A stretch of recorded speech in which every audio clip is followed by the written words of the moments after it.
నమస్తే స్పిరిచువల్ ప్రేక్షకులకు స్వాగతం. ఈ వారం రాశి ఫలాలు పరిశీలిద్దాం.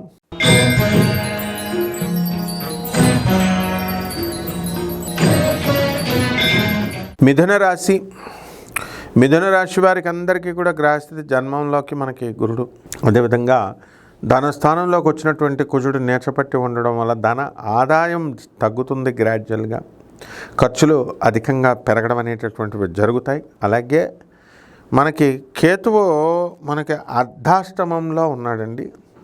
ఇంకా మే 18వ తారీఖు వరకు కూడా మన అర్ధాష్టమంలో ఉన్నటువంటి కేతువు కొన్ని మానసికమైనటువంటి ఇబ్బందుల్ని కలగజేయడానికి అవకాశాలు ఉంటాయి.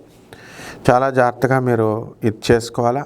కుజుడు మనకి ధనస్థానంలో కొంచెం వీక్గా ఉండడం వలన డబ్బులు ఆదాయం అనేటటువంటి తక్కువగా ఉంటుంది. ఇక ఫారెన్ వెళ్ళాలి అనేటటువంటి ఆలోచన చాలామందికి ఈ యొక్క రాశి వారికి ఉంది. ఈ యొక్క మిథున రాశి వారికి మీరు అటువంటి కోరికలు కూడా నెరవేరడానికి అవకాశాలు ఉంటాయి. అయితే బంధువుల వద్ద తమ పేరు పరపతి కోసం ఎక్కువగా చూసుకుంటూ ఉంటారు. కాబట్టి ఇలాంటివన్నీ కూడా మనసులో ఉన్నటువన్నీ కూడా తీరడానికి అవకాశాలు ఉన్నాయి. కాబట్టి మీరు కోర్టు ఇలాంటి విషయాలకు జోలికి వెళ్ళకండి. ఇక పరిహారాల దగ్గరికి వచ్చేసరికి అర్ధాష్టమ కేతువు జరుగుతున్నాడు. అనేకమైనటువంటి సమస్యలు ఉన్నాయి. కాబట్టి కేతు జపం చేసుకోండి, కేతు స్తోత్రాలు చదవండి.